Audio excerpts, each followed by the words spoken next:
पिछले क्लास में कहाँ तक हुआ था? विस्थापन।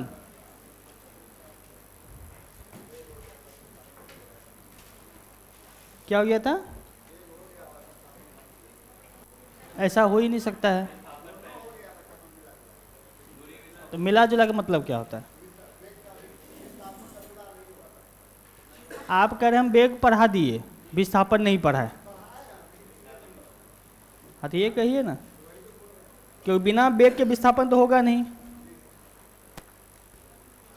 तो देखिए हम लोग गति के प्रकार तो देख चुके थे जो कोई फिक्स नहीं था, और उसके बाद हम लोग शुरू क्या किए थे? दूरी, यानी डिस्टेंस।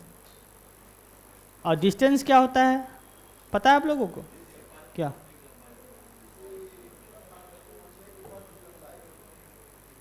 और कोई?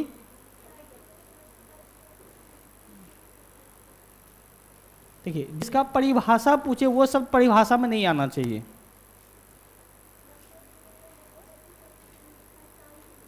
नहीं, जितना मार्ग चलता है और उस मार्ग की जो लंबाई है, कुल लंबाई, वो दूरी कहलाता है। याद रखिएगा परिभाषा में परिभाषा उसी सब के यूज नहीं करना है, ठीक है। और वो क्या था? सदिश या अदिश?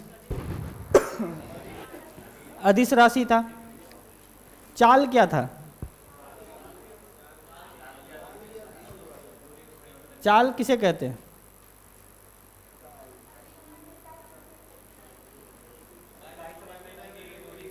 यानी इकाई समय में तय की गई दूरी को चाल कहते हैं। यानी चाल बराबर दूरी बटे, और इकाई तो आप निकाल सकते हैं, क्या हो जाएगा इकाई?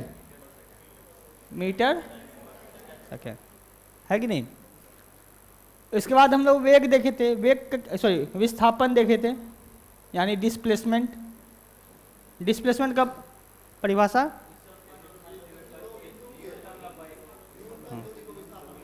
मतलब दो बिंदुओं के बीच जो सबसे न्यूनतम दूरी होती है उसे क्या कहते हैं? विस्थापन कहते हैं, ठीक है। विस्थापन क्या था? सदिश या अदिश? तो ये बताइए वेग क्या होता है? यानी वेग का परिभाषा बताइए। तो चाल किसे कहते हैं? हाँ बताइए। हाँ, इकाई समय में जितना विस्थापन हो रहा है वो उसका क्या हो जाएगा? वेग। तो ये बताइए दूरी बड़ा होता है कि वेग बड़ा होता है? दूरी या तो विस्थापन के बराबर होगा या उससे बड़ा होगा। उसी तरह चाल क्या होगा? या तो वेग के बराबर होगा या इससे, यहाँ तक देखे थे। तो आज हम लोग देखते हैं सबसे पहले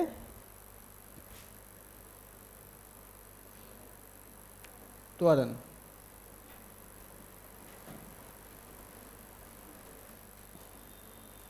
एक्सीलरेशन। क्या होता है एक्सीलरेशन?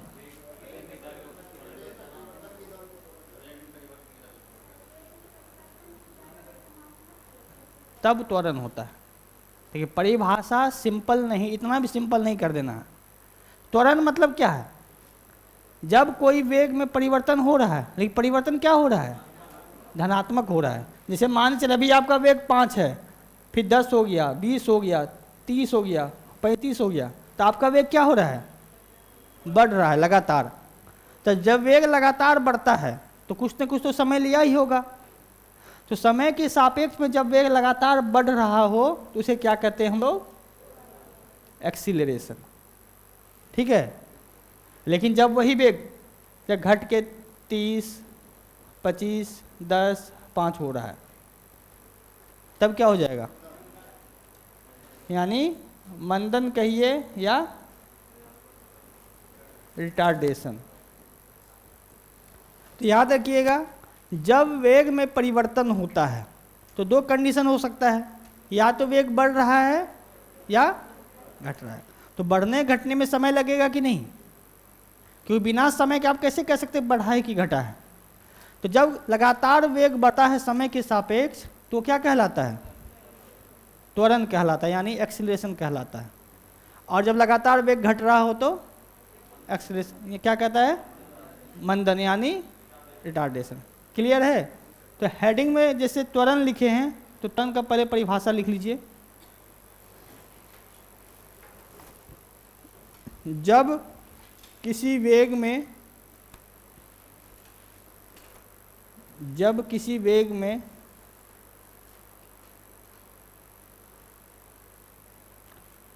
लगातार परिवर्तन होता है, जब किसी वेग में लगातार परिवर्तन होता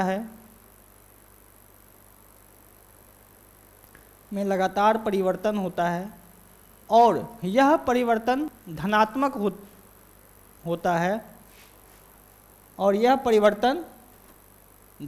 होता है,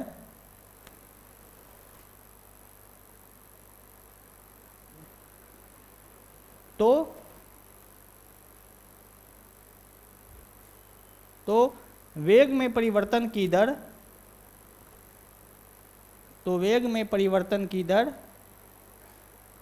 त्वरण कहलाती है।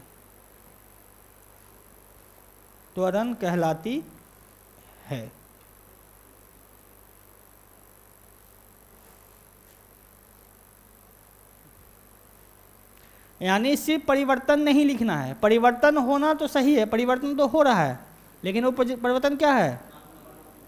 यानी जब आप लोग देखिए गाड़ी चलाते हैं, स्पीड बढ़ाना होता है या वेलोसिटी बढ़ाना होता है, तो उसमें हम लोग एक्सीलरेशन करते हैं, यानी उसके लिए क्या करते हैं? एक्सीलेटर देते हैं, ठीक है। और अगर स्पीड घटाना हो यानी वेग घटाना हो तो क्या होता है? कम करते हैं। तो वो एक्सीलरेशन देना उसको थोड़ा कहते हैं, क्या कहते हैं? उसको कहते हैं रिटार्डेशन। कि हम लोग ये नहीं कहते, कम करने के लिए कभी नहीं कहते भाई एक्सीलेटर दबाओ, कभी कहते हैं, कभी यूज करते हैं। एक्सीलेटर करने मतलब उसका वेग को क्या करना है? बढ़ाना। अच्छा, एक सिंपल सवाल है, जब आप लोग बाइक या कार चलाते हैं तो वहाँ स्पीड निकालते हैं कि वेग निकालते हैं? वहाँ वेलोसिटी होता है। पता है क्यों? आप कहीं भी बाइक से जाते हैं तो आपको तो जगह पता है ना कहाँ जाना है, तो जगह पता रहता कि नहीं? तो जब आपको दिशा पता है किधर जाना है तो क्या हो जाएगा? फिर वो वेग होगा ना। इसीलिए हम लोग जनरली कहते हैं गाड़ी का स्पीड कह सकते हैं। जब स्पीड ये कह सकते हैं आप कितना दूरी तय किए तो उसमें समय निकाल कर आप स्पीड उसमें निकाल सकते हैं, लेकिन चलाते समय वो आपका क्या होता है? वेग होता है, क्योंकि आप एक निश्चित दिशा में जाते हैं, चाहे वो किधर भी हो, है कि नहीं? डायरेक्शन उसको पता रहता है कि नहीं बाइक में? क्या चीज? तो फिर भी आपको डायरेक्शन पता होता है ना किधर जाना है। जैसे आपको यहाँ से जनता चौक जाना है तो आपको पता है यहाँ से किधर जाना है, थोड़ा सा कम से कम 10-100-50 मीटर किधर जाना है? उत्तर की तरफ जाना है। फिर उसके बाद मोड़ लेकर के 200 मीटर किधर जाना है? पूर्व की तरफ जाना है।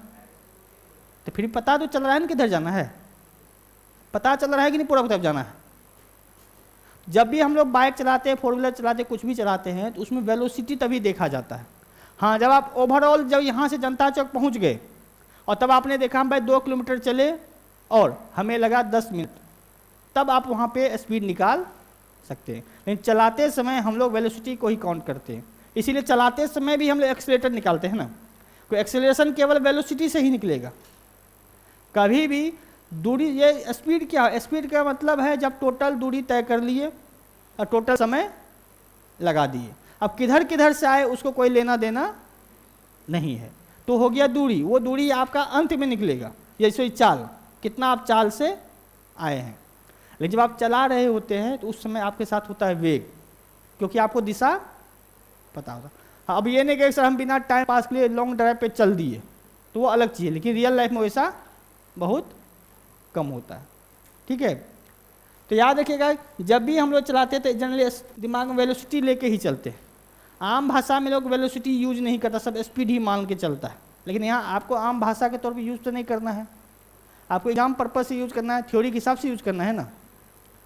तो यहाँ याद रखिएगा त्वरण जो होता है वो क्या होता है? वेलोसिटी में चेंज होता है, ठीक है, लेकिन ये चेंज कैसा होगा, पॉजिटिव होगा, ठीक है। तो उसके हिसाब से अगर आप देखते हैं तो एक्सीलरेशन को पहले हम लोग किस चीज़ से डिनोट करते हैं, स्मॉल ए से। तो ये भी आप अगला पॉइंट लिख लीजिए, त्वरण को स्मॉल ए से प्रस्तुत किया जाता है, त्वरण को स्मॉल ए से प्रस्तुत किया जाता है।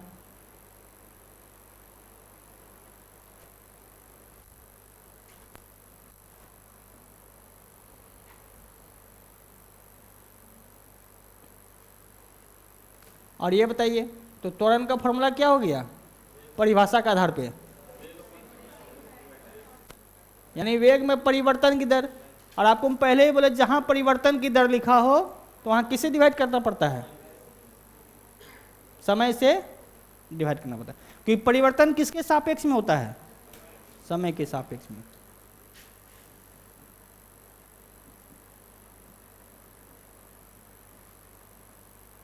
तो फॉर्मूला क्या हो गया एक्सीलरेशन का, वेलोसिटी बाय टाइम।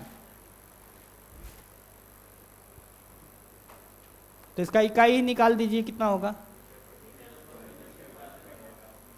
क्या होगा इसका,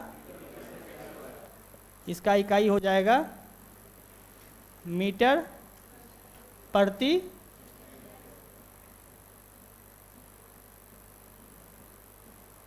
देखिए कैसे, वेलोसिटी को और ऐसे टी लिख सकते कि नहीं, और वेलोसिटी तो आपको पता है क्या है, मीटर पर सेकेंड, और टाइम का ये हुआ कि नहीं। इसीलिए त्वरण का ऐसा इकाई क्या हो गया, मीटर पर सेकेंड स्क्वायर।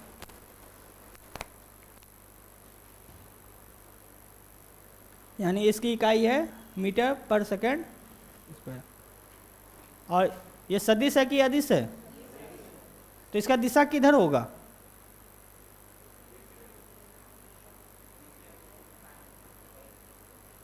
इसका दिशा उधर ही होगा जिधर वेलोसिटी है, जिधर गाड़ी जा रहा है। यानी गाड़ी जिस दिशा में जा रही है उसी दिशा में इसका एक्सीलरेशन भी होगा। तो लिख दीजिए त्वरण सदिश राशि है, त्वरण सदिश राशि है।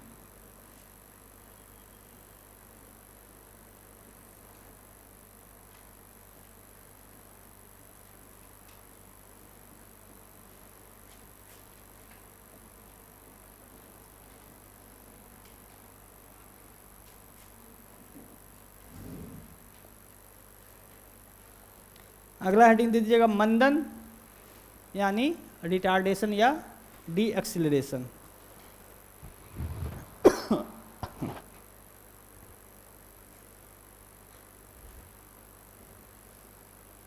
रिटार्डेशन या डी एक्सीलरेशन।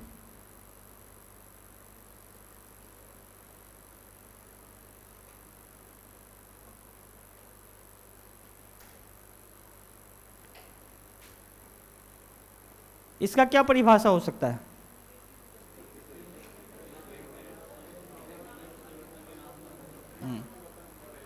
यानी जब वेग में परिवर्तन की दर तो क्या कहलाएगा, तो लिखिए जब वेग में परिवर्तन की दर, जब वेग में परिवर्तन की दर ऋणात्मक हो, जब वेग में परिवर्तन की दर ऋणात्मक हो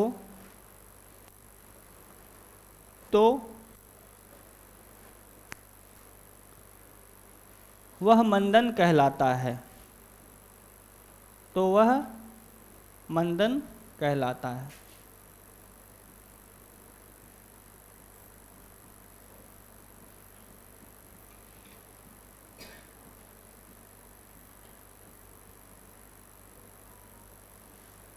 फॉर्मूला क्या हो जाएगा मंदन का, वेग बटे समय। लेकिन आगे आप क्या लगा देंगे, माइनस।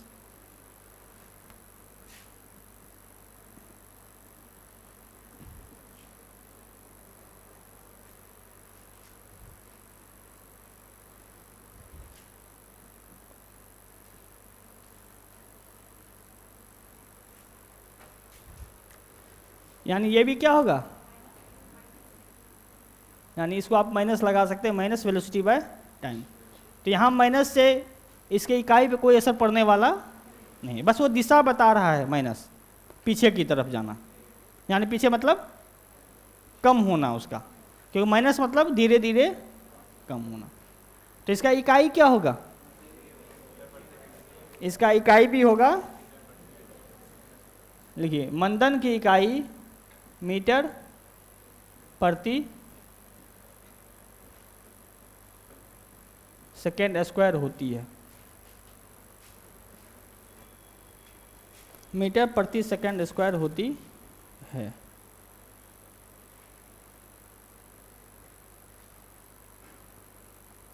और बताइए सदिश है कि अदिश है, सदिश ही है, क्योंकि वेलोसिटी जिधर होगा उधर ही इसका दिशा होगा, ठीक है। हाँ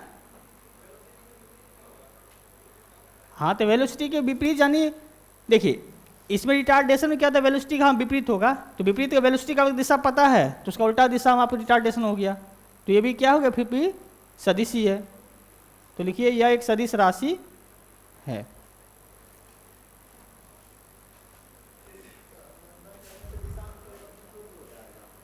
दिशा में परिवर्तन कैसे नहीं होगा, मंदन के आपके स्पीड को कम कर, जो आपका वेलोसिटी उधर जा रहा है वो वेलोसिटी को खींच रहा है अपनी तरफ।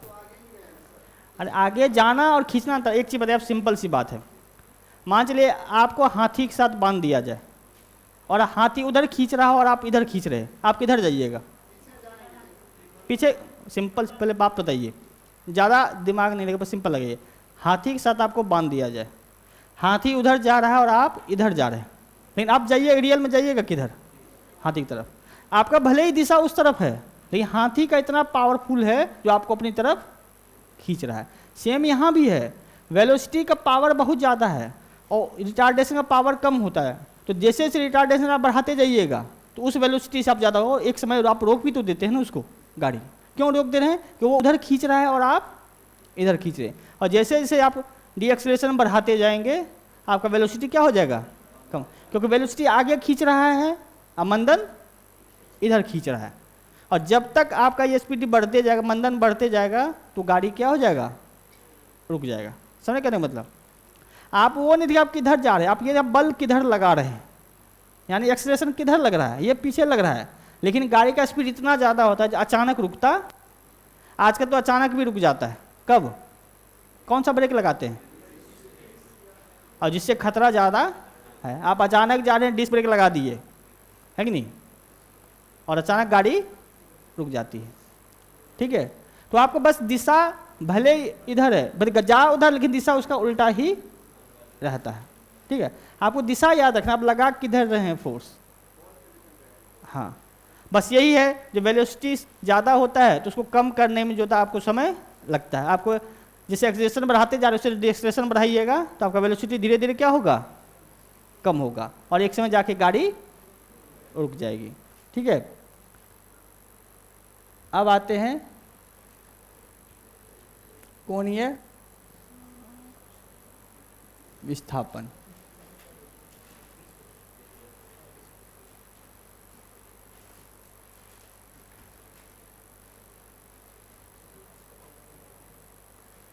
Angular displacement.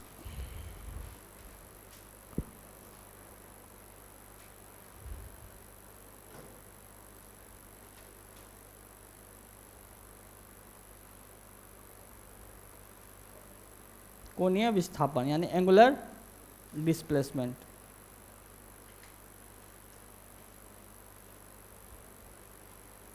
देखिए एंगल कब बनता है, किस गति में, अगर आपसे पूछा जाए एंगल किस गति में बनता है, एंगल हमेशा सर्कुलर मोशन में बनेगा, ठीक है। यानी एंगल जब भी बनेगा सर्कुलर मोशन बनेगा। भले ही आप लोग का सर त्रिभुज में भी एंगल बनता है, आप लोग कहते हैं कि नहीं एंगल बनता है, लेकिन ये त्रिभुज भी क्या है, एक बड़े सर्कल का ही एक भाग है कि नहीं।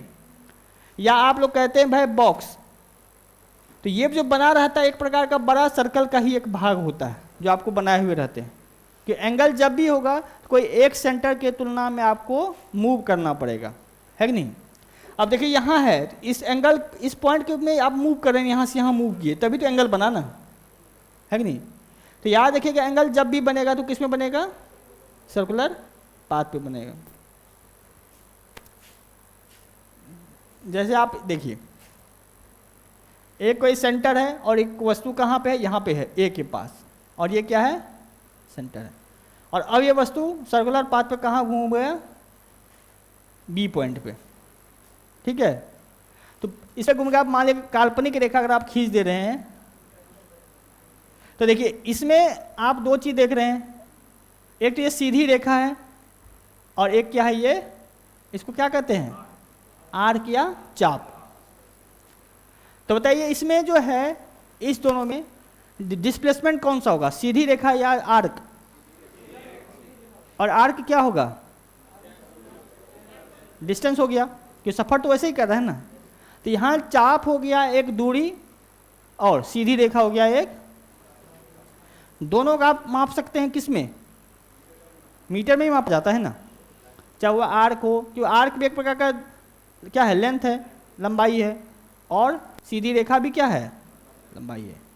लेकिन आप जब किसी पॉइंट के सापेक्ष में इसकी तुलना करते हैं तो इसके साथ ये जो गया तो एक चीज़ और घूम गया ना, एंगल भी तो घूम गया।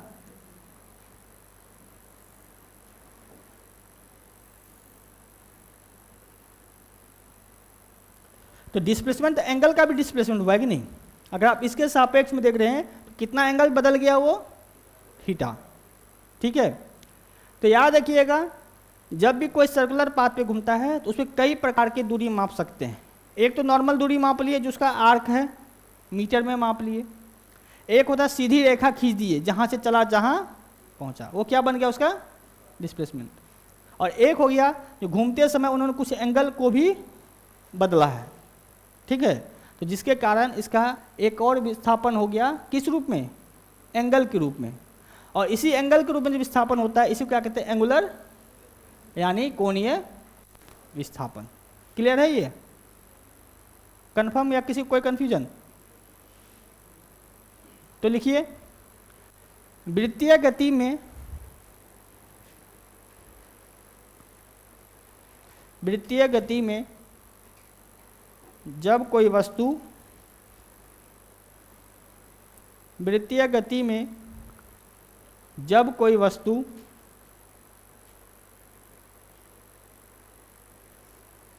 एक जगह से दूसरे जगह, एक बिंदु से दूसरे बिंदु पर जाता है, एक बिंदु से दूसरे बिंदु पर जाता है,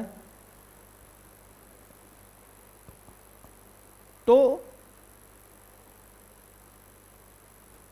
उसके कोण में हुए, उसके कोण में हुए परिवर्तन को,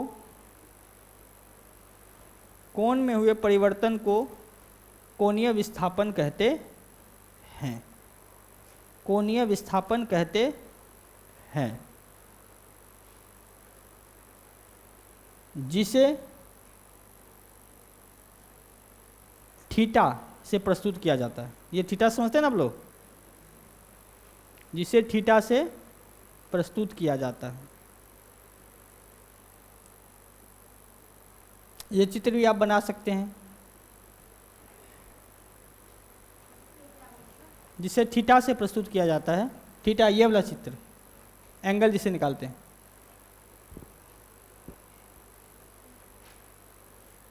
लिखिए ये चित्र बना दीजिए आप लोग ताकि पता चले एंगल क्या है।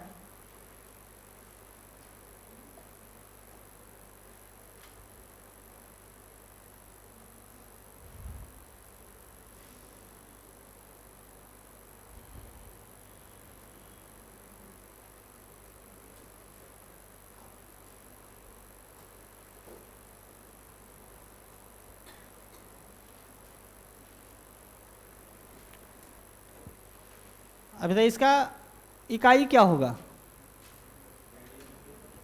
हाँ, रेडियन। याद है एसआई के, एसआई में हम लोग देखे थे सप्लीमेंट्री एंगल देखे थे, सप्लीमेंट्री इकाई देखे थे। तो उसी में थीटा को हम लोग कैसे प्रस्तुत किए थे,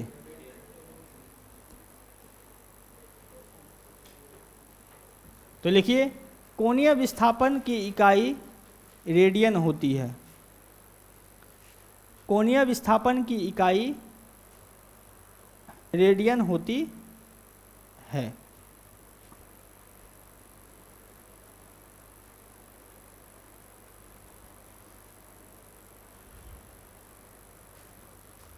और ये सदिश है कि अदिश है? क्योंकि जब विस्थापन जोड़ दिए तो क्या बन गया ये सदिश, कि विस्थापन का तो दिशा पता होता है ना। आप सर्कुलर पाथ पे घूमते तो आपको पता होता किधर हम घूम रहे हैं, तो इसीलिए क्या है ये सदिश राशि है। देखिए यह एक सदिश राशि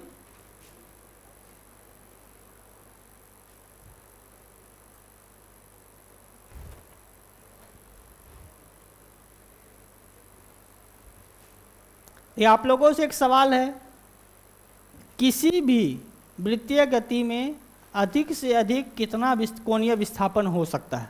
सवाल समझ रहे हैं? किसी भी वृत्तीय गति में अधिक से अधिक कितना विस्थापन हो सकता है?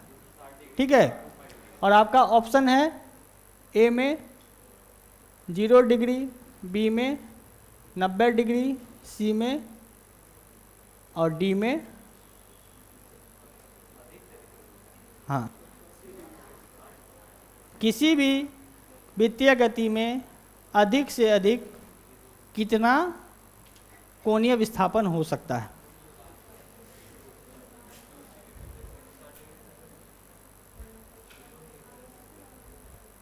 बताइए। वृत्तीय गति सर्कुलर पाथ ही कहते हैं। कितना होगा अधिक से अधिक?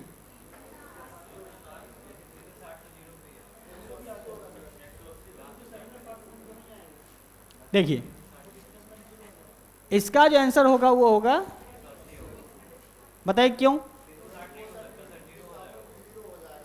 अब देखिए क्या चीज, अगर 200 एक ऑप्शन और जो दे 270 डिग्री तब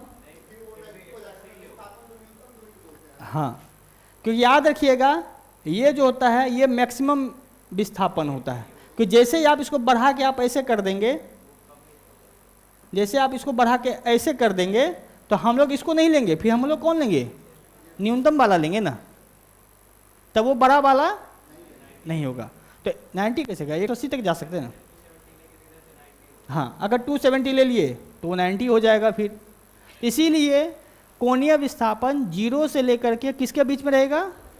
180 तक रहेगा, जिसमें 0 भी शामिल है और 180 भी शामिल है।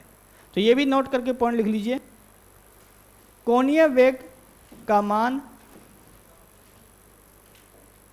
कोणीय वेग का मान 0 डिग्री से लेकर कोणीय विस्थापन का मान, कोणीय विस्थापन का मान 0 डिग्री से लेकर 180 डिग्री तक होता है, से लेकर 180 डिग्री तक होता है।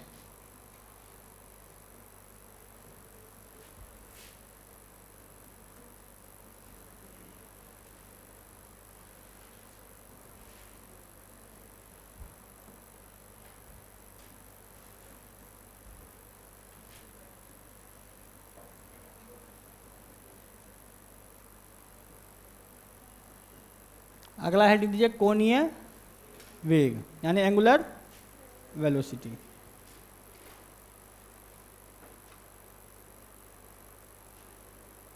वो तो पता है ना क्यों 180 बताए, 180 से ज़्यादा क्यों नहीं हो सकता है?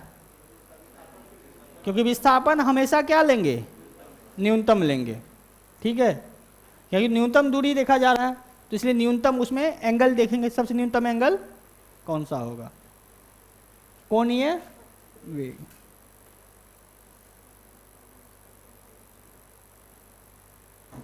और कोणीय वेग का परिभाषा क्या हो जाएगा? यानी इकाई समय में जितना कोणीय विस्थापन हुआ है वो क्या हो जाएगा? क्योंकि वेग मतलब विस्थापन बटे समय, और यहाँ कौन सा विस्थापन ले रहे हैं? कोणीय। तो अगर इकाई समय में जितना विस्थापन होगा, कोणीय एंगुलर डिस्प्लेसमेंट होगा, वही उसका क्या हो जाएगा, एंगुलर वेलोसिटी। क्लियर है? क्योंकि यहाँ से यहाँ जाने में उसको कुछ तो टाइम लगा होगा ना, क्योंकि अगर चेंज हो रहा है तो समय तो लगेगा ही, क्योंकि चेंज समय के सापेक्ष में ही होता है। तो इसीलिए कोणीय वेग जो होता है वो क्या होता है, एंगुलर वेलोसिटी जो होता है वो क्या होता है, एंगुलर डिस्प्लेसमेंट अपॉन टाइम। यानी एंगुलर वेलोसिटी जो होगा वो क्या होगा, थीटा बाय टाइम। तो पहले लिख लीजिए आप लोग, इकाई समय में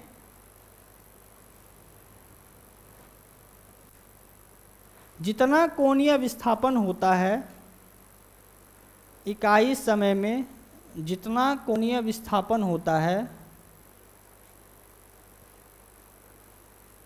वह कोणीय वेग कहलाता है, वह कोणीय वेग कहलाता है।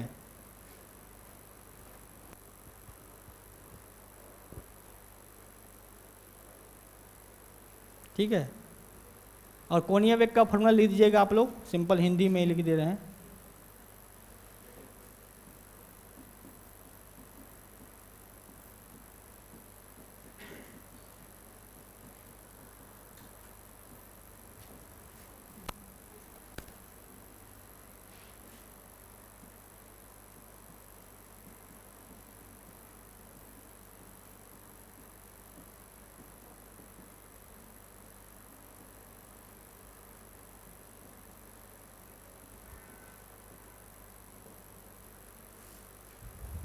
यानी कोणीय वेग का फॉर्मूला हो गया थीटा बाय टी। तो इसकी इकाई क्या हो जाएगी, रेडियन प्रति। तो लिखिए इसकी एसआई इकाई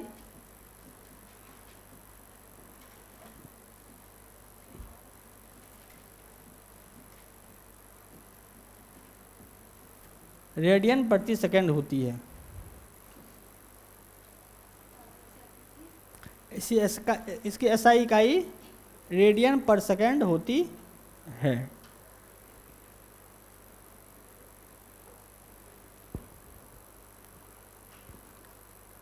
और ये सदिश है कि अदिश है, क्योंकि वेग भी क्या है, सदिश है। तो लिख दीजिए यह एक सदिश राशि है, यह एक सदिश राशि है। देखिए आप लोग को जो भी पढ़ाया जा रहा है, जहाँ तक पढ़ाया जा रहा है उसका प्रैक्टिस आपको करना पड़ेगा। कि प्रैक्टिस करिएगा तभी पता चलेगा सवाल कैसा आ रहा है। और आप जो सोच रहे हैं सर के भरोसे छोड़ देंगे, सर बताएंगे सवाल कैसा आएगा, इससे पता नहीं चला। क्योंकि उसके लिए आपको प्रैक्टिस करना पड़ता है। प्रैक्टिस में ये तो टॉपिक निकालिए और पिछले 10 साल का जितना भी सवाल पूछा गया है, जो टॉपिक पढ़ा है, जैसे अभी मान के चलिए हम लोग पढ़ रहे हैं गति, ठीक है, गति से जुड़े हुए जितने भी सवाल हैं पिछले 10 साल में, चाहे वो यूपीएससी का हो, चाहे वो बीपीएससी का हो, चाहे वो किसी अदर स्टेट पीसीएस का हो, चाहे वो एसएससी का हो, ग्रुप डी का हो, रेलवे का हो, कहीं का भी अगर एग्ज़ाम का अगर हो जो गति से सवाल पूछा जा रहा है, तो आप क्या कीजिए, सब सवाल को खोलिए। और जो सवाल आपसे नहीं बन रहा है उसको आप लोग क्लास में आकर के चर्चा कर सकते हैं। लेकिन चर्चा क्लास में ही करना है, ऑफिस में नहीं। क्योंकि अगर कोई टॉपिक से जुड़ा हुआ मुद्दा है तो क्लास में, टॉपिक से अलग कोई मुद्दा है तो ऑफिस में। वो इसलिए कह रहे हैं टॉपिक से जुड़ा हुआ मुद्दा, क्योंकि एक का कभी कभी होता है कि बहुत सारे लोगों को कन्फ्यूजन होता है, लेकिन शर्म से, लाज से, डर से नहीं कर पाता। तो उस चक्कर में क्या होगा, अगर वो डॉट यहाँ क्लियर हो जाएगा तो एक के साथ सबका हो जाएगा। तो अगर टॉपिक से जुड़ा हुआ सवाल अगर आपसे नहीं बन रहा है, जो आप उसकी चर्चा कहाँ कर सकते हैं, क्लास में। लेकिन आपको पता कब चलेगा जो कौन सा सवाल बन रहा है, कौन सा सवाल, क्योंकि देखिए प्रैक्टिस करने से आपको ये पता चलेगा कि किस टॉपिक से हमें ज़्यादा दिक्कत आती है। क्योंकि कभी कभी ऐसा लगेगा किसी टॉपिक से आप 10 में 10 सवाल बना देंगे और कभी कभी 10 में 6 सवाल बनेगा, तो वहाँ पता चल जाता है भाई ये टॉपिक मेरा थोड़ा कठिन है, तो उस हिसाब से प्रैक्टिस कर सकते हैं।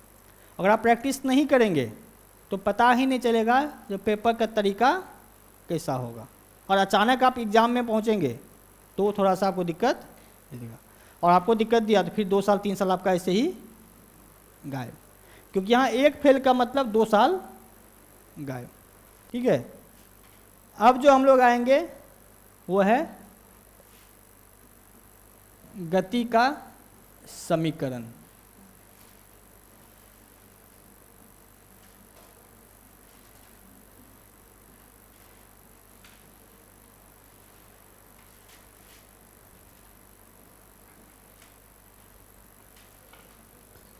Equation of motion.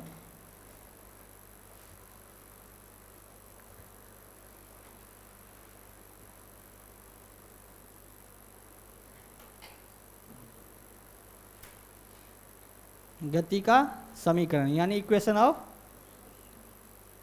और आपसे पहला सवाल है, जो सबसे पहले गति की चर्चा किस वैज्ञानिक ने की है पहली बार? कौन है? गैलीलियो। तो आखिर गैलीलियो का क्या योगदान है गति के बारे में? हैं? वो तो न्यूटन का पहला नियम है। हैं? बाद का कोई चर्चा नहीं होता है, चर्चा जो पहले किया। जैसे जिन्होंने ग्रेविटेशनल फोर्स का खोज किसने किया था? न्यूटन ने। बाद में बहुत रिसर्च आया, उससे कोई लेना देना नहीं है। गैलीलियो दिया था, लेकिन वो नियम निकला कहाँ से था? गति के पहले नियम। और वो नियम कौन दिया था? बस उसको एक्सप्लेन किया था वो। ठीक है, गति की चर्चा उन्होंने की, और चर्चा के बाद उन्होंने गति के क्या दिए? समीकरण। यानी कभी भी किसी से गति कैसे निकाला जाता है, और इसके लिए उन्होंने किसका चर्चा लिया था? एक्सीलरेशन का ये आधार बना करके। यानी एक्सीलरेशन के आधार पे गति को कैसे निकाला जाता है, उसके लिए इन्होंने 3 समीकरण दिए। किसने? गैलीलियो ने। तो याद रखिएगा, गति का सर्वप्रथम चर्चा किसने किया है? गैलीलियो ने। और उन्होंने क्या दिया है? गति का समीकरण। और कितने समीकरण हैं? 3। बस आपको वो समीकरण याद रखना है, वो भी सीक्वेंस में। ठीक है, तो पहले लिख लीजिए। सबसे पहली बात, सबसे पहले गति की चर्चा गैलीलियो ने किया है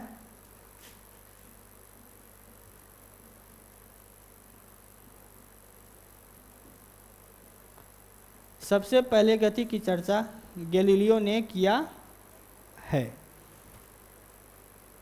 ठीक है, उन्होंने गति के 3 समीकरण दिए। उन्होंने गति के 3 समीकरण दिए।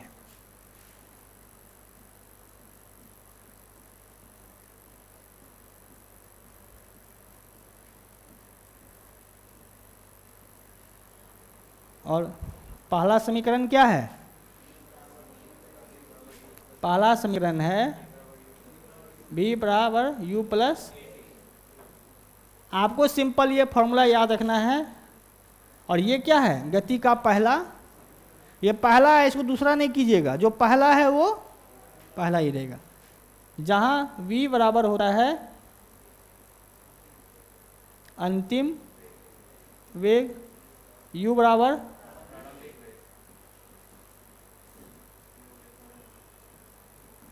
a हो गया और t हो गया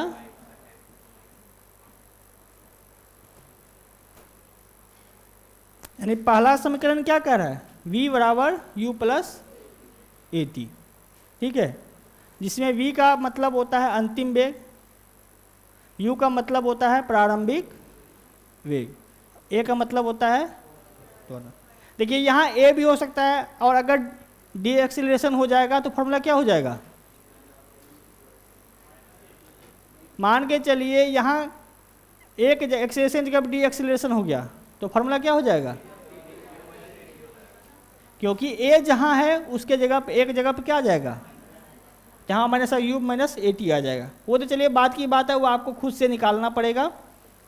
नॉर्मल कंडीशन में v बराबर u प्लस ए टी होता है। ये उसका पहला समीकरण। ये तीनों आपको याद रखना पड़ेगा, ठीक है, इसमें कोई बड़ी बात नहीं है। दूसरा समीकरण क्या है?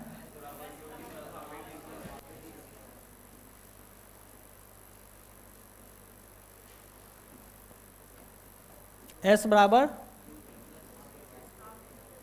Half AT square. यहाँ S बराबर क्या होगा? डिस्टेंस यूज नहीं कीजिए कभी भी गति में विस्थापन।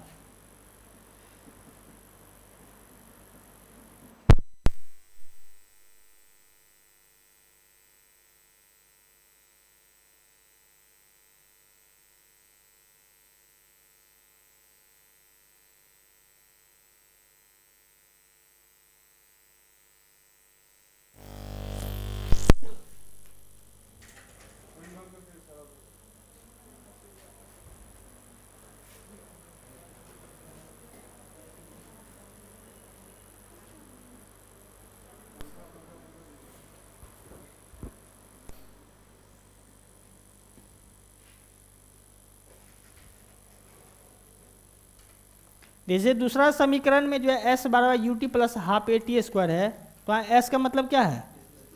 डिस्प्लेसमेंट। देखिए यहाँ इंग्लिश में S का मतलब हो जाता है स्पेस बिटवीन 2 पॉइंट्स, इसलिए उससे S आया है, ठीक है। S से आप लोग यहाँ सेकेंड नहीं समझना है आप लोगों को, कि उसके लिए T यूज होता है। समय के लिए हम लोग किसका प्रयोग करते हैं? T का, स्मॉल t का, वो भी कैपिटल T नहीं, स्मॉल t का।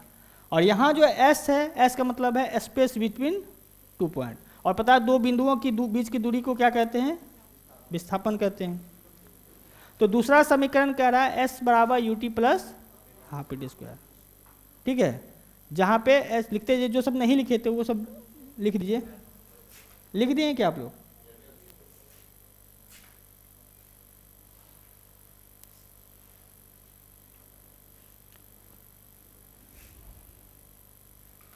देखिए फिजिक्स सबसे आसान विषय है बाकी के तुलना में। यहाँ आपको केवल दिमाग लगाना है, रटना कुछ नहीं है, फैक्ट है ही नहीं।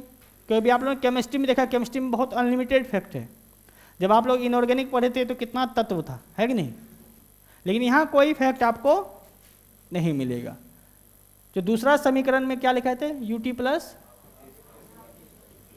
जहाँ S बराबर क्या था? U बराबर प्रारंभिक वेग, T तो पता है, और A बराबर, यानी ये है आपका दूसरा। तो ये सीक्वेंस में ही लिखिएगा, ना आगे ना पीछे। जो पहला है वो पहला ही रहेगा, जो दूसरा है वो दूसरा ही है। ऐसा नहीं इसको पहला लिख दीजिए उसको दूसरा लिख दीजिए, ऐसे काम चलने वाला नहीं है। हो गया? लिख लिया आप लोग? तब आइए तीसरा समीकरण। तीसरा समीकरण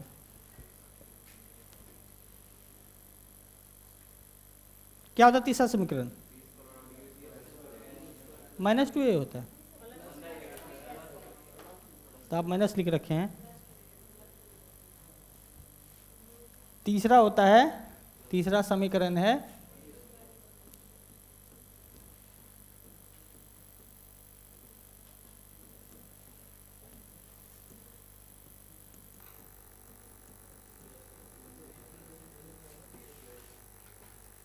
आपको माइनस इसलिए लगा होगा क्योंकि बहुत सारे पुस्तकों में V square minus U square लिखा रहता है, ठीक है।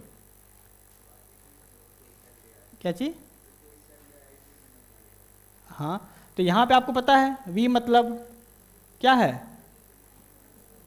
अंतिम वेग। U बराबर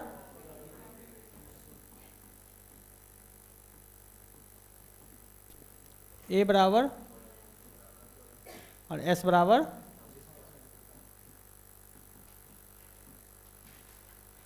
यानी ये 3 समीकरण है। किसके समीकरण है? ये गति के समीकरण है। दिया किसने है? गैलीलियो ने। देखिए इसमें आपको ज़्यादा नहीं याद रखना, बस याद रखना है सबसे पहले गति की चर्चा गैलीलियो ने किया है, और उन्होंने गति को समझने के लिए 3 समीकरण दिए। ठीक है, पहला समीकरण है v बराबर u प्लस ए टी, दूसरा समीकरण है s बराबर यू टी प्लस हाफ, और तीसरा क्या है, यार समीकरण 3 है गति के, और किसने दिया है, गैलीलियो। यहाँ समीकरण बार बार क्यों कर रहे हैं, क्योंकि आदमी कभी कभी कन्फ्यूजन हो जाता है, गति देखता है सीधे सीधे न्यूटन मार देता है। लेकिन याद रखिएगा, जब समीकरण होगा तो गैलीलियो न्यूटन में क्या मारेंगे, गति के। तो अगला हेडिंग दीजिए जो सबसे प्रसिद्ध है, वह है गति का नियम।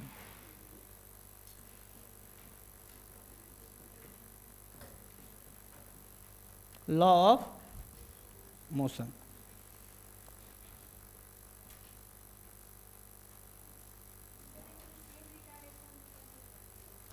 रिटार्डेशन बस एक जगह पर माइनस हो जाएगा, हाँ जहाँ ए लिखे हैं वहाँ माइनस ए कर दीजिएगा, वो हो गया आपका रिटार्डेशन। बोलिए, असमान, ठीक है, समान त्वरण होगा तो फिर गति बढ़ेगा कैसे, तब तो प्रारंभिक अंतिम वेग एक ही हो जाएगा ना। कि देखिए, अगर कोई वस्तु है, इसका प्रारंभिक वेग अगर 5 है और यहाँ भी 5 ही है, तो यहाँ अंतिम और शुरुआत तो सब एक ही हो जाएगा। तो अब पहला अगर अब यूज करते हैं v बराबर यू प्लस ए टी, तो अगर ये भी 0 है और ये भी 0 है तो a बराबर क्या हो जाएगा, t। तो यानी ए टी बराबर 0। क्यों, क्योंकि उस कंडीशन में जब आपने स्पीड बढ़ाया ही नहीं, इसका मतलब आपने एक्सीलरेशन दिया ही नहीं। क्योंकि स्पीड बढ़ाने के लिए आपको क्या देना पड़ेगा, एक्सीलरेशन देना पड़ेगा। इसीलिए कभी भी एक्सीलरेशन 0 तो होगा नहीं, या तो आप स्पीड बढ़ाएंगे या स्पीड घटाएंगे। अगर आपका स्पीड एक्सीलरेशन 0 कर दिए तो क्या हो जाएगा, समान गति से चलेगा, उसमें कभी भी गति जो गति से चल रहा है उसी गति से वो चलेगा। ठीक है, क्यों, क्योंकि यहाँ हमने एक्सीलरेशन दिया नहीं। एक्सीलरेशन हम लोग किस लिए देते हैं, स्पीड को यानी वेलोसिटी को बढ़ाने के लिए, और डी एक्सीलरेशन या रिटार्डेशन वेलोसिटी को हटाएंगे। और जब आपको कोई परिवर्तन नहीं करना है तो कभी कभी कुछ ऐसे एग्जाम्पल भी आगे आएंगे तो स्पीड सेम रहेगा, वेलोसिटी सेम रहेगा, लेकिन फिर भी उसमें एक्सीलरेशन लगेगा। वो हम बताएंगे कब, बस हल्का सा एक लाइन समझ लीजिए, क्योंकि अभी न्यूटन का नियम और तो अभी देखे नहीं है। देखिए, जैसे एक रास्ता है और बीच में क्या है, पहाड़ है, और यहाँ आप जा रहे हैं किस स्पीड से, 5 किलोमीटर पर आवर से, और आप यहाँ भी आपका स्पीड कितना है, पर आवर। तो क्या इसमें एक्सीलरेशन है, एक्सीलरेशन है इसमें, क्योंकि आप एक्सीलरेशन नहीं देंगे तो यहाँ आप चढ़ ही नहीं पाएंगे, है नहीं। तो उस 5 को मेंटेन करने के लिए आपको स्पीड को बढ़ाना पड़ रहा है, और स्पीड बढ़ाने के लिए हम किसका प्रयोग करते थे, एक्सीलरेशन का। ठीक है, तो एक्सरसाइज याद रखिएगा, जब हम लोग पढ़ाएंगे पर्थन नियम में, उसमें एक लाइन होगा, जब कोई समान गति से सीधी रेखा में चलता हो तभी एक्सीलरेशन 0 होता है। लेकिन अगर समान गति से अगर सीधी रेखा में नहीं चलता है तो उसमें एक्सीलरेशन या तो ज़्यादा होता है या कम होता है। ठीक है, यानी समान गति से सीधी रेखा में, ना कोई उतार है, ना कोई चढ़ाव है, ना कोई मोड़ है, तब वो एक्सीलरेशन 0 रहेगा। लेकिन अगर मोड़ हो, कुछ भी हो, तो आपको एक्सीलरेशन या तो बढ़ाना पड़ेगा या घटाना पड़ेगा। बढ़ाना पड़ गया तो एक्सीलरेशन, घटाना पड़ गया तो रिटार्डेशन। तो वो सब हम लोग आगे देखेंगे, किसमें, न्यूटन के नियम सब में देखेंगे। तो सबसे पहले तो यही बताइए, ये नियम दिया किसने है, क्योंकि ये सबसे प्रसिद्ध सवाल है, बच्चा बच्चा जानता है गति का नियम, क्योंकि नाम में ही पूछता है कभी कभी न्यूटन के गति का नियम। तो पहला लाइन वहीं से शुरू कीजिए। गति का नियम न्यूटन ने दिया है, गति का नियम न्यूटन ने दिया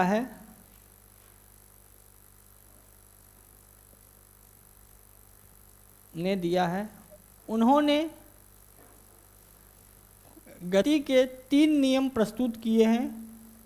उन्होंने गति के 3 नियम प्रस्तुत किए हैं जो निम्नलिखित है। जो निम्नलिखित है।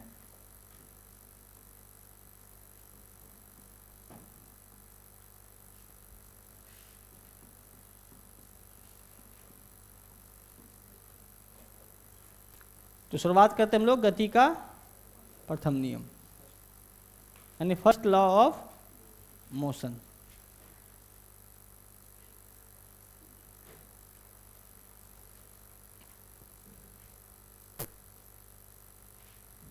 यानी फर्स्ट लॉ ऑफ मोशन।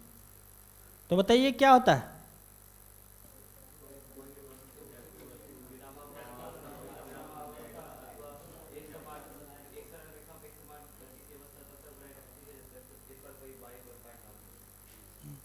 यानी कहने का मतलब है हर वस्तु में एक गुण होता है, कौन सा?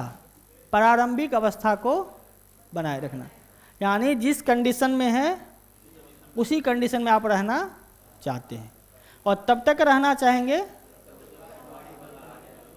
देखिए कैसे, भले यहाँ फिजिक्स में इसका यूज नहीं कर पाइएगा लेकिन रियल लाइफ में यूज होता है।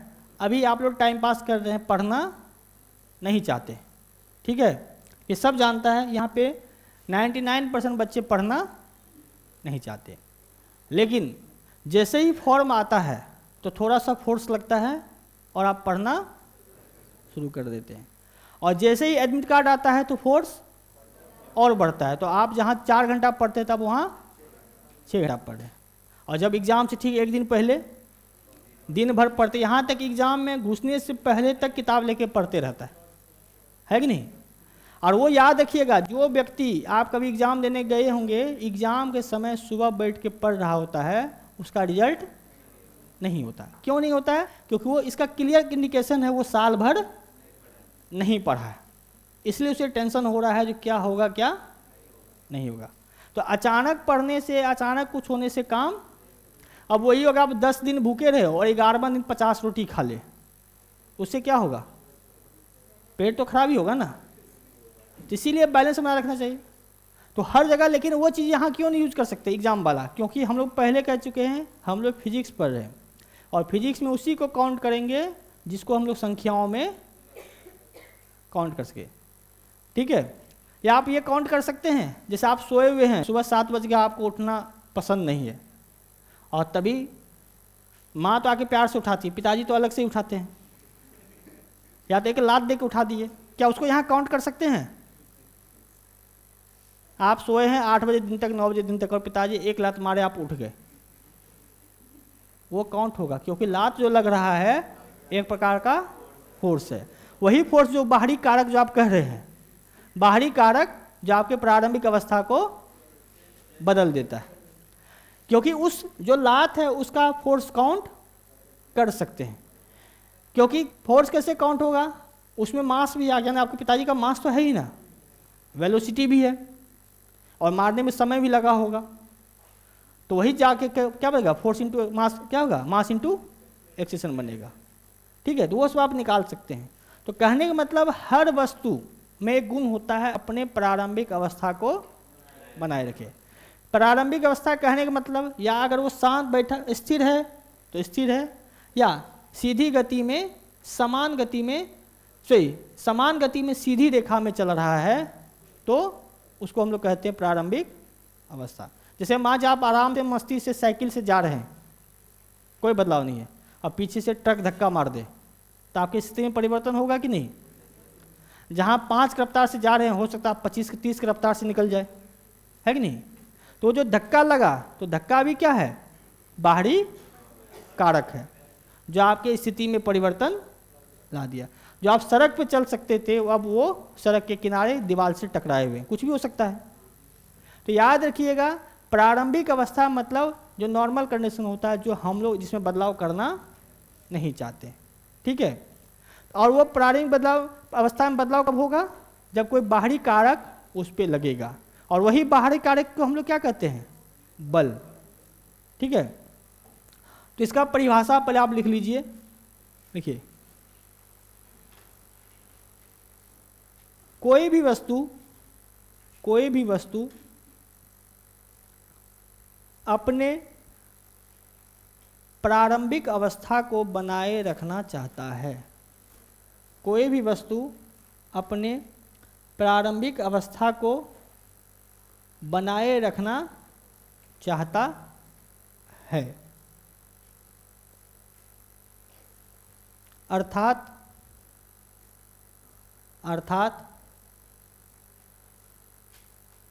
बनाए रखना चाहता है, अर्थात अगर वो विराम अवस्था में है, अगर वो विराम अवस्था में है, या अगर वो विराम अवस्था में है या समान गति से सीधी रेखा में चल रहा है, या समान गति से सीधी रेखा में चल रहा है, सीधी रेखा में चल रहा है, तो वह इसी अवस्था को बनाए रखना चाहता है, तो वह इसी अवस्था को बनाए रखना चाहता है, बनाए रखना चाहता है जब तक कोई बाहरी कारक, जब तक कोई बाहरी कारक उसमें परिवर्तन ना करे, उसमें परिवर्तन ना करे। गर्मी लगे, खोल दीजिए खिड़की, गेट खोल दीजिएगा। तो देखिए प्रारंभिक अवस्था मतलब क्या है, अभी आप जिस कंडीशन में उसी कंडीशन में रहना चाहते हैं, है कि नहीं? ठीक है, अभी देखिए समान गति से सीधी रेखा क्यों बोले हैं, वो चीज़ आप कब समझिएगा, दूसरे नियम से। याद रखिएगा ये तीनों नियम अलग अलग काम नहीं करता है, ये तीनों नियम सब पे एक समान काम करता है। आप जो सोचेंगे प्रथम नियम अलग काम करता है, द्वितीय नियम अलग काम करता है, तृतीय नियम अलग काम करता है, ऐसा नहीं है, तीनों साथ साथ काम करता है। ठीक है, और साथ साथ काम करता है, बस आपको समझाने के लिए अलग तरीका इसका बताया गया है। ठीक है, तो प्रारंभिक अवस्था यानी जिस अवस्था में आप हैं आप उसी अवस्था में रहना चाहते हैं। कोई चाहता है बदलना, और आप लोग ये तो एक कहावत सुने ही होंगे, लकीर का फकीर। क्या होता है लकीर के फकीर का अर्थ क्या होगा?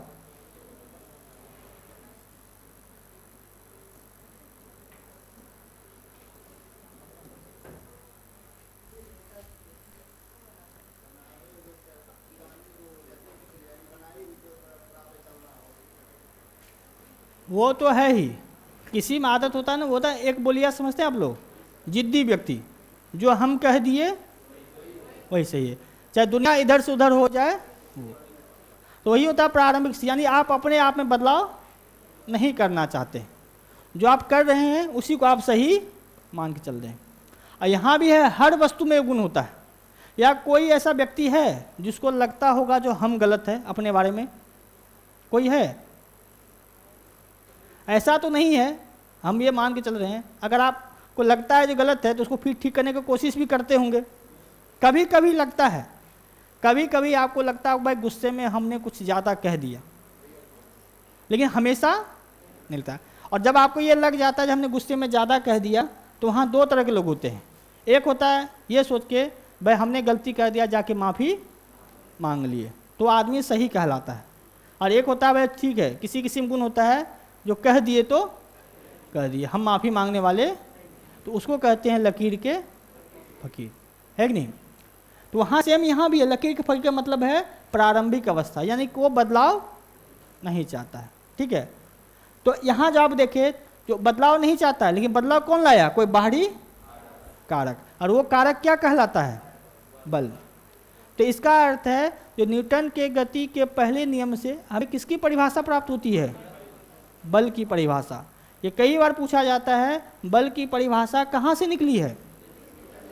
न्यूटन के गति के। तो ये भी नोट करके लिख लीजिए, अगला पॉइंट नोट करके लिखिएगा, क्योंकि ये इंपॉर्टेंट पॉइंट है, ये सवाल पूछा जाता है। देखिए न्यूटन के गति के प्रथम नियम से बल की परिभाषा प्राप्त होती है। न्यूटन के गति के प्रथम नियम से बल की परिभाषा प्राप्त होती है। ठीक है। इस नियम के अनुसार, उसी में लिखिएगा, इस नियम के अनुसार बल वह बाहरी कारक है। इस नियम के अनुसार बल वह बाहरी कारक है जो किसी भी वस्तु के प्रारंभिक अवस्था में परिवर्तन लाता है। किसी भी वस्तु के प्रारंभिक अवस्था में परिवर्तन लाता है।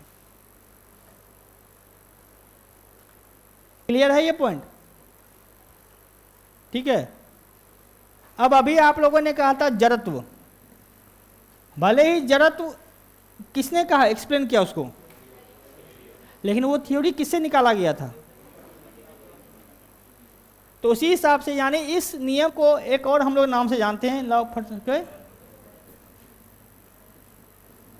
जड़त्व का नियम, यानी लॉ ऑफ इनर्शिया। तो पहले समझिए फिर लिखिएगा। जड़त्व का नियम यानी जड़त्व, इनर्शिया, इसका मतलब क्या है? आखिर क्यों हम लोग न्यूटन के प्रथम नियम को जड़त्व का नियम कहते हैं? बताइए।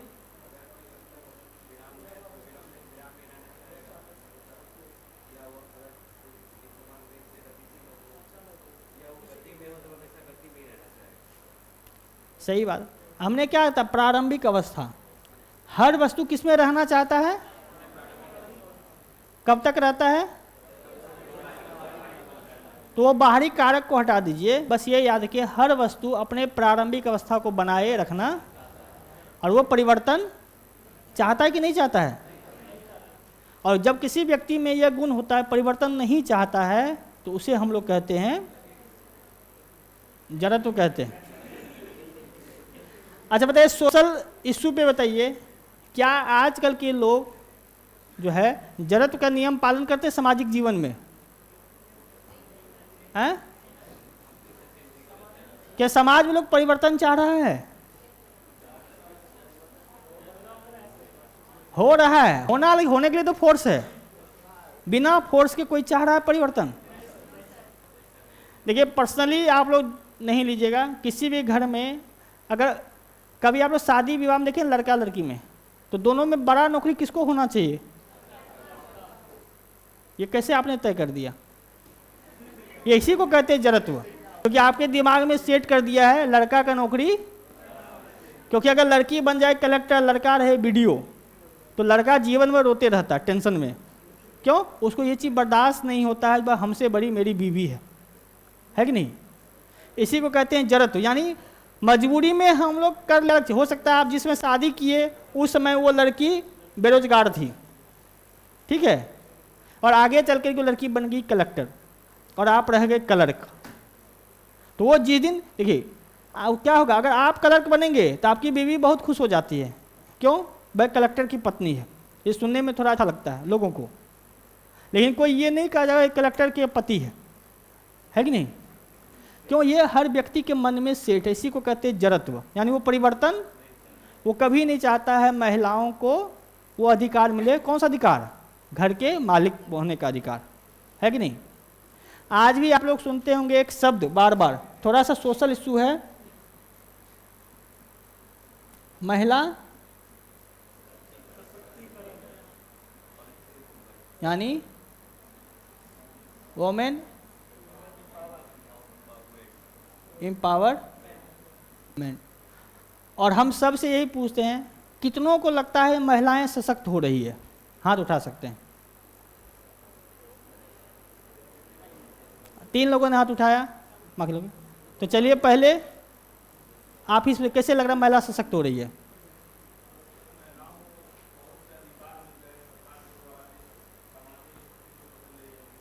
अधिकार मिल रहा है, उसको तो मिलना ही चाहिए अधिकार। अधिकार मिलना अलग चीज है, वो महिला अधिकार है। हम यहाँ महिला सशक्तिकरण,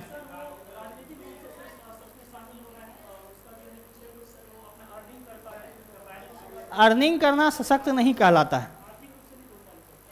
बोलिए, किसी भी स्तर पे महिला सशक्त नहीं है। सशक्त का मतलब होता है निर्णय लेने की छूट। आप मुखिया बन रहे हैं, लेकिन नाम चलता है मुखिया पति का। आप विधायक बन जाते हैं, लेकिन चलता कौन है? विधायक के पति का। आप देखिए लड़कों में क्या है, लड़का रात को 1 बजे पी के आए, 10 बजे रात को पी के आए, तो माँ बाप केवल डांट के छोड़ देते हैं। और कहीं लड़की 10 बजे पी के आए तो 1 महीने के अंदर शादी तय हो जाता है। होता है नहीं? होता है कि नहीं इस चीज़ को? लड़का अगर एक बार मैं हमें मम्मी दिल्ली जाना है पढ़ने के लिए, तो बोला ठीक है जाओ। लड़की के लिए माँ बाप क्या बहाना मारते हैं, भाई दिल्ली में बहुत क्राइम हो रहा है महिलाओं के प्रति, मत जाओ, तुम यहीं पूर्णिया में ही पढ़ो। यानी बहाना खोज लेते हैं। आप कहीं भी जा रहे हैं, देखिए नौकरी होना, पढ़ाई करवाना, इसको हम लोग सशक्तिकरण नहीं कहते, वो उसका अधिकार है, उसको तो आपको देना ही पड़ेगा। सशक्तिकरण का मतलब है उसको निर्णय लेने की छूट होनी चाहिए। अगर आप मुखिया बन रहे हैं तो आपका अपना पर्सनल दिमाग चलेगा, है कि नहीं? यानी आप अपना निर्णय खुद लेंगे, आप निर्णय के लिए अपने पति पर निर्भर नहीं होंगे। बहुत जगह कहा गया, जब बहुत ऐसे पुस्तक है जिसका नाम बहुत ही प्रसिद्ध कहिए, जो भी कहिए, या प्लस या माइनस किसी भी सेंस में, उसमें महिलाओं का स्थिति बांट दिया गया था। जब महिलाएं बच्ची होती है तो पिता के नियंत्रण में होती है, जवान होती है तो पति के नियंत्रण में, और बूढ़ी होती है तो यानी निर्णय हमेशा उसे पुरुष के लिए अंदर में ही रख लेना पड़ता है। इसीलिए आप ये मत सोचिए लड़कियां पढ़ रही है, लड़कियां विधायक बन रही है, लड़कियां सांसद बन रही है, लड़कियां जॉब कर रही है, ऐसे हैं, मानते ऐसा नहीं है। लेकिन अगर जितनी लड़कियां हैं उसके मात्र 0.1% भी नहीं है जो आप कह सकते हैं। आप उंगली पे गिना सकते हैं महिलाओं के नाम। अगर आपसे पूछे 10 महिलाओं का नाम बताइए, तो क्या आप बता सकते हैं भारत के स्तर पे जो स्वयं निर्णय लेती है? अब जो नहीं है उसको हटाइए, जो है आप ज़्यादातर मायावती के नाम से, वो भी चलिए आप पॉलिटिक्स से, यानी ममता बनर्जी का नाम ले सकते हैं, सोनिया गांधी का नाम ले सकते हैं, हैं? द्रौपदी मुर्मू भी कहाँ अपना निर्णय लेती है कि नहीं? तो याद रखिएगा। अब इस चर्चा को हटाइए, वो थोड़ा सोशल इशू है, किसी को बुरा भी लग सकता है क्योंकि क्लास लाइव चल रहा है, तो उस मुद्दा को हम लोग हटाते हैं। बस याद रखिएगा सशक्तिकरण मतलब है निर्णय लेने की छूट। अगर आप मुखिया है तो मुखिया पति का कोई जगह नहीं होना चाहिए। अगर आप जॉब कर रहे हैं तो आप अगर ज़्यादा कमा रहे हैं, यानी कमाने का मतलब है आप अपने घर में ज़्यादा पैसा दे रहे हैं, तो वहाँ निर्णय उसी का चलेगा, ठीक है? कि जो खर्चा उठाएगा घर का, मान के चलिए कि 2 भाई है, एक भाई बेरोजगार है और एक भाई कमा के घर का खर्चा उठा रहा है, तो घर पे किसका राज चलता है? जो पैसा देता। उसी तरह ये भी होना चाहिए, एक भाई है और उसकी एक बीवी है, मतलब तो अगर बीवी ज़्यादा कमा के दे रही है तो घर पे निर्णय भी किसका चलना चाहिए? तब उसको कहते हैं महिला सशक्तिकरण। अगर आपको ये दिख रहा है जिसके घर में, तो समझिए वो महिला, और जिस घर में नहीं दिख रहा है तो वो सशक्त अभी। सिर्फ कलेक्टर बढ़ जाना सशक्तिकरण नहीं है। तो चलिए यहाँ नहीं आते हैं, यहाँ पे ये जो हम लोग थ्योरी देखे तो हम लोग का दिमाग भी जड़ा हुआ दिमाग, जड़ा मतलब जड़ गया, धस गया है, जो हम लोग भी परिवर्तन नहीं चाहते। और परिवर्तन कौन देता है हम लोगों को? सरकार कानून बना के बाहर से, जो बाहरी कारक है फोर्स, जबरदस्ती आपको मानना पड़ेगा ही, ठीक है? तो वो जड़त क्या है? जो प्रारंभिक अवस्था में बदलाव जो नहीं चाहता है या जो परिवर्तन विरोधी होता है, उसी को हम लोग क्या कहते हैं? जड़त्व। और ये कहाँ पे होता है? न्यूटन के पहले नियम में पता चला, इसीलिए इसको हम लोग क्या कहते हैं? जड़त्व का नियम भी कहते हैं। किसको? तो लिखिए अगला पॉइंट, गति के प्रथम नियम को जड़त्व का नियम भी कहते हैं। इंग्लिश सहित लिखिएगा। गति के प्रथम नियम को जड़त्व का नियम भी कहते हैं।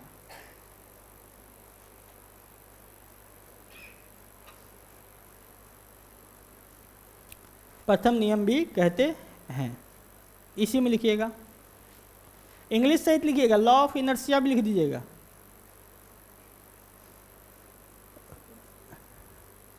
गति के प्रथम नियम को जड़त्व का नियम भी कहते हैं, ठीक है, उसी में लिखिए। जड़त्व का तात्पर्य है परिवर्तन विरोधी। जड़त्व का तात्पर्य है परिवर्तन विरोधी, अर्थात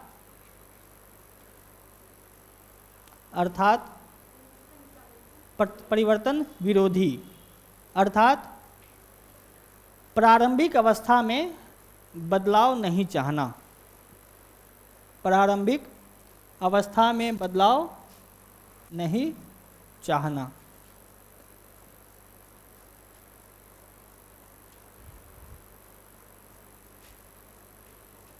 इसका एग्जाम्पल कहाँ देखते हैं प्रथम नियम का?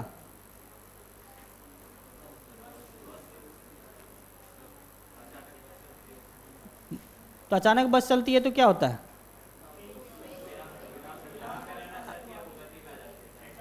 नहीं, तो जैसे मान लीजिए आप किसी बस में बैठे हुए, रुके हुए बस में बैठे हुए हैं और अचानक बस चलने लगती है, तो क्या महसूस करते हैं आप?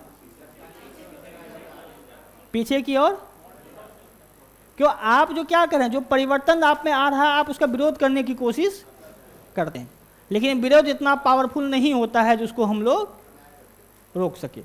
ठीक है, तो जैसे ही हम लोग किसी बस या गाड़ी में बैठे हैं और अचानक वो चलने लगती है, तो हम लोग क्या होता है? पीछे की ओर। ये तो पूरा एग्जाम्पल बच्चा भी लिखा है, एनसीईआरटी में दिया हुआ है। और अगर आप अचानक गाड़ी रुक जाता है, ब्रेक लग गया, तो आगे, क्यों? ब्रेक लगना भी एक प्रकार का फोर्स है। ठीक है, तो उसमें क्या होता है? हम लोग आगे की तरफ झुक जाए, क्योंकि हमारा शरीर पहले से गति अवस्था में है और आप अचानक रोक दिए, तो जाहिर सी बात है क्या होता है? आगे की ओर झुक जाते हैं। आप देखते होंगे, आप बाइक चला रहे हैं और अचानक डिस्क ब्रेक मार दिए, तो क्या होता है? आगे भागते। गिरता कौन है? ड्राइवर गिरता है कि पीछे बैठा हुआ व्यक्ति? आगे वाला इसलिए नहीं गिर पाता है क्योंकि उसके हाथ में हैंडल पकड़ा हुआ रहता है। याद रखिएगा, जब भी डिस्क ब्रेक से एक्सीडेंट होगा तो ड्राइवर नहीं मरता है। ड्राइवर तभी मरेगा जो सीधे ठोकर मार दे, तब। तो मरने की संभावना किसकी ज़्यादा होती है? पीछे। क्यों? पीछे में दो समस्या है, एक ड्राइवर तो हेलमेट लगाए रहता है, पीछे वाला तो हेलमेट लगाता ही नहीं है, और ब्रेक मारने वाला ही सबसे आगे बाहर जाता है, तो सर फटने का डर है। अगर सर फट गया तो आपको तो बायोलॉजी में पढ़े ही होंगे, जब पढ़े होंगे तो ब्रेन का जो नस होता है न्यूरॉन का बना होता है, और न्यूरॉन में कभी विभाजन, तो एक बार फटा तो गए। ठीक है, तो उदाहरण अगर आप लिखना चाहते हैं तो लिख लें, नहीं तो नोट्स में आप लोगों को दे दिया जाएगा। नोट्स अभी तैयार हो रहा है, ठीक है, बीच में बहुत सारे क्लास भी हो रहा है ना, तो उदाहरण आप लोग नोट्स से ही देख लीजिएगा। यानी और कोई उदाहरण आप लोग बता सकते हैं?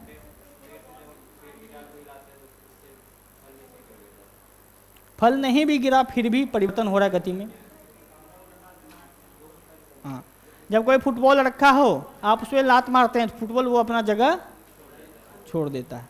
ठीक है, तो ये सब किसके एग्जाम्पल है? गति के प्रथम नियम से।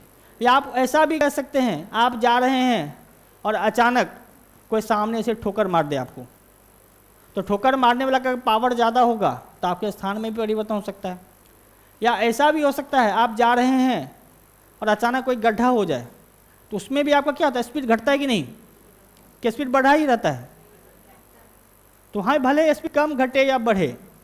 या आप ऐसा भी कर सकते हैं, जो कभी आप बाइक से जा रहे हैं, पीछे से कोई ठोकर मार दे, तो ये सब किसका नियम है? प्रथम नियम का। क्लियर है ये पॉइंट? तो चलिए, द्वितीय नियम जानने से पहले हम लोगों को एक पॉइंट समझना आवश्यक है, और वो है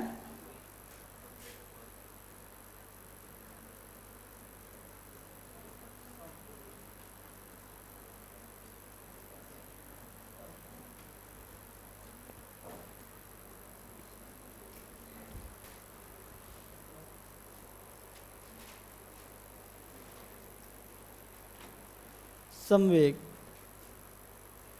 संवेग क्या होता है? देख, कोई भी चीज हो, कोई भी वस्तु में दो गुण के कारण उसमें उसका प्रभावशीलता बढ़ता है। एक होता है मास और एक होता है, आप देखिए कैसे, जैसे मान चलिए हाथी और आप टकराए तो चोट किसको लगेगा?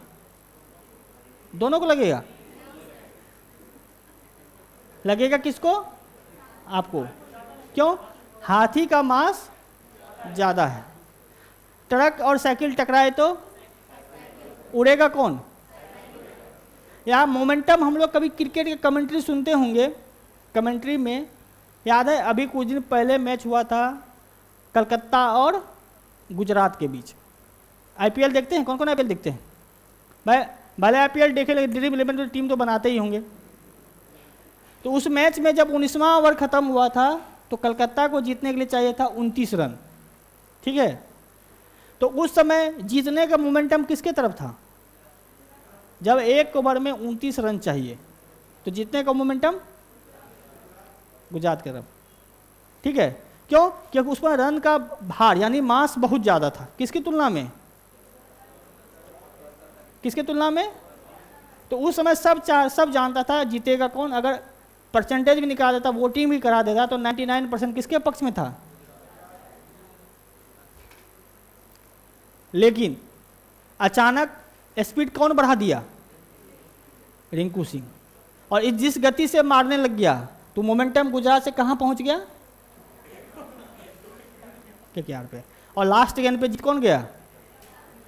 तो सिर्फ मास से ही मोमेंटम नहीं आता है, वेलोसिटी भी मोमेंटम होता है। अभी आपने कहा भाई अगर क्या कहे हाथी और आदमी टकराया तो आदमी उड़ गया, लेकिन क्योंकि हाथी का मास ज़्यादा है किससे? लेकिन जब कोई व्यक्ति को एक गोली लगता है तो गोली का मास कितना होता है? 100 ग्राम 200 ग्राम, और आप लोगों का मास 60-70 ग्राम, फिर भी आप पीछे भाग जाते हैं। तो वहाँ कौन काम कर रहा है? गति। तो गति भी मोमेंटम को रखता है। वही गति किसके बल्ले में था? रिंकू सिंह के। और जिस गति से चला था हर गेंद पे 6-6 ही लग रहा था, यानी गति को सीधे 6 गुना वो बढ़ा दिया था। तो अगर गति ज़्यादा हो जाता है तो मोमेंटम भी बदल जाता है, क्योंकि मोमेंटम पे दोनों का असर पड़ता है, मास का भी और वेलोसिटी का भी, ठीक है? तो एक मोमेंटम क्या है? वो एक तरह से दिखाता है उसके रिजल्ट की संभावना को बताता है। तो उतना आपको नहीं पढ़ना है, सिंपल परिभाषा लिखा जाता है जो मोमेंटम यानी संवेग जो होता है किसी भी वस्तु के द्रव्यमान और उसके वेग का गुणनफल होता है, ठीक है? ये दोनों पे डिपेंड करता है। याद है आप लोग केमिस्ट्री तो पढ़ाया गया ना आप लोग बैच में? तो केमिस्ट्री में हम लोग पढ़ा रहे थे अल्फा बीटा और गामा पढ़ाए थे, याद है? तो उसमें पहले हम लोग बताए थे जो काइनेटिक एनर्जी किसका ज़्यादा था? किसका ज़्यादा था? अल्फा का। और पेनेट्रेटिंग पावर यानी छेद करने की क्षमता गामा की। क्यों? क्योंकि देखिए इसका मास ज़्यादा था जिसके कारण ये क्या हो गया? ज़्यादा इसका काइनेटिक एनर्जी हो गया। लेकिन गामा का क्या है? स्पीड ज़्यादा था जिसके कारण स्पीड था, लेकिन मास की तुलना में स्पीड काफ़ी कम था, इसीलिए ना इसका काइनेटिक एनर्जी ज़्यादा नहीं हो पाया इससे। तो देखा जाता है डिपेंड करता है किस पे डिपेंड कर रहा है? मास और वेलोसिटी, है कि नहीं? उसी तरह यहाँ भी मोमेंटम भी किस पे डिपेंड कर रहा है? मास और। जब दोनों का मास आसपास हो तो हम लोग किस पे फोकस कर देते हैं? वेलोसिटी पे। और जब दोनों का वेलोसिटी इतना अंतर हो जाए, जब कोई 400 किलोमीटर की रफ्तार से आ रहा हो और कोई खड़ा हो नॉर्मल, चाहे वो वस्तु छोटा ही क्यों ना हो, उसको आगे धकेल सकता है। एक छोटा सा गोली, छोटा सा बम, है कि नहीं? यहाँ तक कि साइकिल भी आकर आपको ठोकर मार दे तब भी आप पीछे गिर जाते हैं, है कि नहीं? तो साइकिल का भी वजन 70-80 किलो से ज़्यादा थोड़ा होता है। तो यानी ये किस पे डिपेंड करता है? मास और वेलोसिटी पे। तो आपको बस ये लिखना है, लिखिए संवेग किसी भी वस्तु का या संवेग किसी भी वस्तु के, संवेग किसी भी वस्तु के द्रव्यमान और वेग का गुणनफल होता है। द्रव्यमान और वेग का गुणनफल होता है।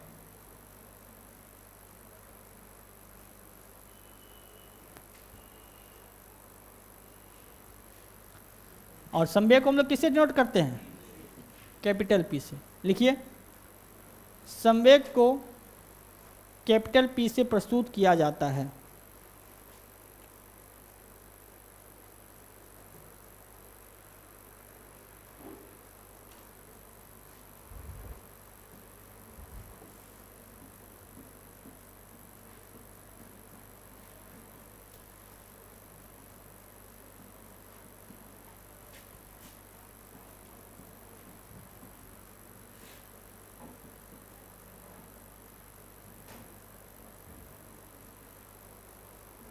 संवेग बराबर मास इंटू वेलोसिटी।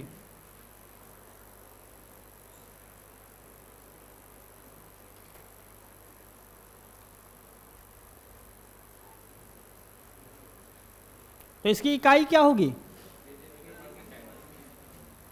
आपको मास का पता है, मास का क्या है, और वेलोसिटी का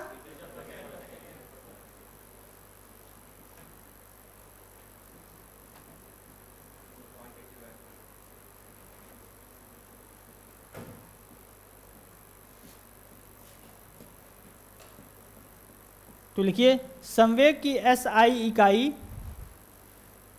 किलोग्राम मीटर प्रति सेकेंड है। इंग्लिश में भी लिख दीजिएगा, इसको भी लिखिएगा। संवेग की एसआई इकाई केजी मीटर पर सेकेंड है, यानी किलोग्राम मीटर प्रति सेकेंड है।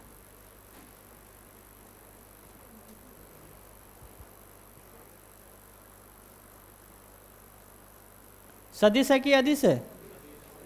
सदिश है, क्योंकि वेलोसिटी है तो वेलोसिटी में डिस्प्लेसमेंट है, और जिधर डिस्प्लेसमेंट हो रहा है उधर ही वेलोसिटी भी होता है, तो उधर ही भी संवेग भी होगा। तो लिखिए, संवेग एक सदिश राशि है।